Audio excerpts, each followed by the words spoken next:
Entrato poi a Cafarnao, gli si avvicinò un centurione che lo supplicava dicendo: «Signore, il mio servo giace in casa paralizzato e soffre terribilmente». E Gesù a lui: «Io verrò e lo guarirò».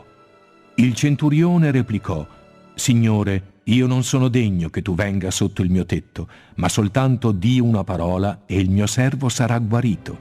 Infatti, anch'io, benché subalterno, ho sotto di me dei soldati.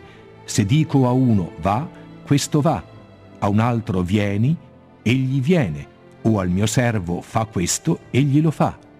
All'udire ciò, Gesù ne fu ammirato e disse a quelli che lo seguivano: «In verità vi dico, presso nessuno in Israele ho trovato tanta fede.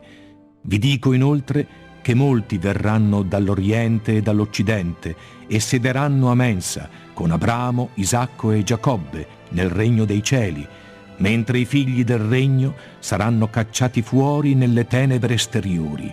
Là sarà pianto e stridore di denti».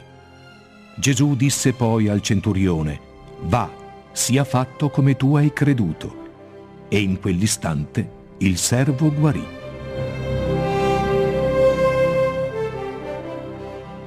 Una volta, entrato Gesù nella casa di Pietro, vide che la suocera di lui era a letto con la febbre. Allora la prese per mano e la febbre la lasciò, ed essa, levatasi, si mise a servirlo.